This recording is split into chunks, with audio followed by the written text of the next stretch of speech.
West বেঙ্গলে আপনারা চাকরি কেন দিতে পারছেন না? যেসব হাউসওয়াইফরা আছে তাদেরকে এমন কিছু একটা ব্যবস্থা করে দিন, ঘরে বসে বসে তারা কাজ করে সেটাকে ইনকাম করবে। ভিক্ষে কেন দিচ্ছেন না? কেন বলুন তো? Beggars can be chosen. সুতরাং আপনি তো ভিক্ষে দেবেন এবং তারাও ভিক্ষে নেবে, কিন্তু আপনি কি সেটাকে গর্ববোধ করছেন যে আমি এরকম ভিক্ষে দিচ্ছি? আপনি কে ভিক্ষে দেওয়ার? আপনি কে?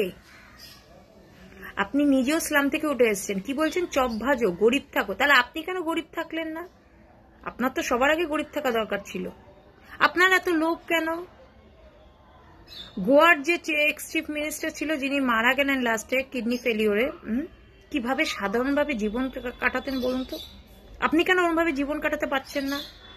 না কেন বলুন তো? আপনি এতটাই স্লাম লাইফ দেখেছেন না, আপনার এখন ধাঁধা লেগে গেছে, চোখে চোখে ধাঁধা লেগে গেছে।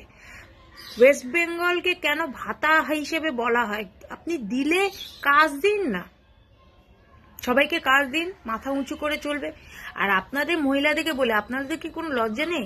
আপনি গভর্নমেন্ট থেকে ভিকিরির মতো চাইছেন, এর থেকে তো হাজব্যান্ডের থেকে চাওয়াটা অনেক গর্ব, আর ওটা আপনার অধিকার আছে।